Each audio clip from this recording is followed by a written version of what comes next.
Bismillahirrahmanirrahim. Assalamualaikum warahmatullahi wabarakatuh. Selamat siang Bapak dosen yang saya hormati dan rekan-rekan sekalian. Kali ini saya dan teman-teman saya mendapatkan tugas presentasi yang mengusung tema perbaikan berkesinambungan. Sebelum saya melanjutkan presentasi, alangkah baiknya saya memperkenalkan anggota kelompok saya. Yang pertama ada saya sendiri, Enrico Alfredo Ramadan. Kemudian ada Furqon Imansyah. Lalu ada Gabriel Panggabian. Kemudian ada Intan Agusvina, selanjutnya ada Restika Ayu Purnamasari, dan yang terakhir itu ada Saiful Bahri. Baik, langsung saja kita ke materi yang pertama yang akan dibacakan oleh Pak Gabriel Panggabian. Kepadanya dipersilakan. Perbaikan berkesinambungan. Kaizen merupakan konsep Jepang yang berarti perbaikan berkesinambungan. Pendekatan ini hanya dapat berhasil dengan baik apabila disertai dengan usaha sumber daya manusia yang tepat. Untuk mencapai perbaikan berkesinambungan, seorang manajer tidak cukup bila hanya menerima ide perbaikan, tetapi juga secara aktif mendorong setiap orang untuk mengidentifikasi dan menggunakan kesempatan perbaikan, atau dengan kata lain, never accept the status quo. Selanjutnya di slide yang kedua ini kepada Saudara Restika, kepadanya dipersilakan. Pendekatan perbaikan berkesinambungan. Untuk mengikuti perusahaan lingkungan eksternal, seorang manajer harus mengubah organisasi. Seorang manajer harus selalu melakukan perbaikan berkesinambungan yang merupakan usaha konstan untuk mengubah dan membuat sesuatu menjadi lebih baik. Baik, terima kasih. Selanjutnya di slide ketiga ini akan dibacakan oleh Saudara Furqon Imansyah, kepadanya dipersilakan. Selanjutnya, struktur perbaikan kualitas. 1. Membentuk Dewan Kualitas, yaitu mengadakan, mengkoordinasikan, dan mengelembagakan perbaikan kualitas tahunan. 2. Menyusun pernyataan tanggung jawab Dewan Kualitas, yaitu rumusan kebijakan. 2. Patok, duga, dan dimensi. 3. Proses pembentukan tim dan pemilihan proyek. 4. Sumber daya yang dibutuhkan. 5. Implementasi proyek. 6. Memantau kemajuan dan melakukan usaha pemantauan. 7. Program penghargaan dan pengakuan yang digunakan.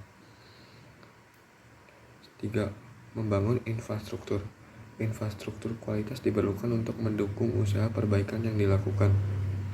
Baik, terima kasih atas penjelasannya. Selanjutnya kita akan membahas di slide keempat. Di sini ada pendekatan ilmiah yang saya akan jelaskan langsung. Pendekatan ilmiah merupakan pengambilan keputusan yang didasarkan data, mencari sumber penyebab suatu masalah, dan mengupayakan pemecahan atau solusi permanen. Ada 4 langkah yang diperlukan untuk melaksanakan pendekatan ilmiah ini. Yang pertama ada mengumpulkan data yang berarti meaningful data. Yang kedua ada mengidentifikasikan sumber penyebab suatu masalah. Yang ketiga ada mengembangkan dan menghasilkan solusi yang tepat. Yang keempat, yang terakhir ada merencanakan dan melakukan perubahan. Di sini saya juga ingin membahas tentang pendekatan ilmiah menggunakan indikator kinerja untuk mengukur kinerja aktual. Yang pertama ada jumlah kesalahan atau kerusakan. Yang kedua, di sini ada jumlah atau tingkat kebutuhan akan pengerjaan ulang suatu tugas. Yang ketiga, di sini ada indikator efisien atau unit per jam item per orang. Selanjutnya ada jumlah keterlambatan. Kemudian ada lamanya suatu prosedur atau aktivitas. Kemudian di sini ada waktu atau siklus tanggapan. Waktu atau tanggapan. Selanjutnya di sini ada rasio manfaat dan biaya. Selanjutnya jumlah lembur yang dibutuhkan. Kemudian ada perubahan dalam beban kerja. Selanjutnya ada vulnerability system. Kemudian ada tingkat standarisasi. Yang terakhir di sini ada jumlah dokumen yang tak terselesaikan.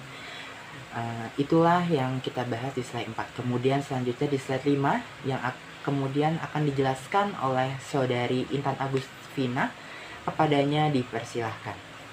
Baik, dalam slide selanjutnya ada identifikasi kebutuhan perbaikan. Ada 4 strategi yang dapat diterapkan untuk mengidentifikasi kebutuhan akan perbaikan. Yang pertama, menerapkan multivoting. Multivoting mencakup penggunaan teknik brainstorming untuk menyusun daftar proyek perbaikan potensial. Lalu yang kedua, mengidentifikasikan kebutuhan pelanggan. Pelanggan dilibatkan dalam proses identifikasi kebutuhan akan perbaikan. Kebutuhan dasar pelanggan tersebut dijadikan dasar bagi proyek perbaikan. Lalu yang ketiga, mempelajari penggunaan waktu. Strategi ini mempelajari bagaimana proses karyawan memanfaatkan waktunya. Lalu yang terakhir ada melokalisasikan masalah. Melokalisir masalah adalah membatasi tempat, saat, dan jumlah terjadinya sesuatu masalah. Terima kasih atas penjelasannya. Kemudian di slide kelima ini, di mana itu adalah slide terakhir yang akan dibahas oleh Saudara Saiful Bahri. Kepadanya dipersilahkan. Proses pengendalian, proses perbaikan dan pengendalian dibentuk oleh 4 building blocks, yaitu input, transformasi output, dan cost air value. Elemen dasar dari proses perbaikan dan pengendalian terdiri dari 4 tahap. Yang pertama, penetapan standar untuk pengendalian dan perbaikan. Yang kedua, pengakuan. Yang ketiga, studi. Yang keempat, tindakan.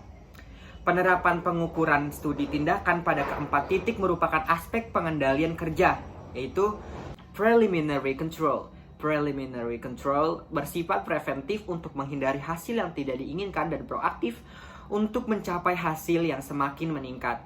Concurrent control. Concurrent control dilakukan berdasarkan waktu yang sesungguhnya.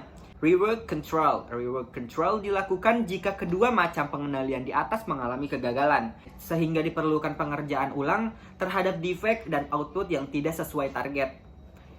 Yang keempat ada damage control. Damage control terjadi jika ketiga pengendalian di atas mengalami kegagalan.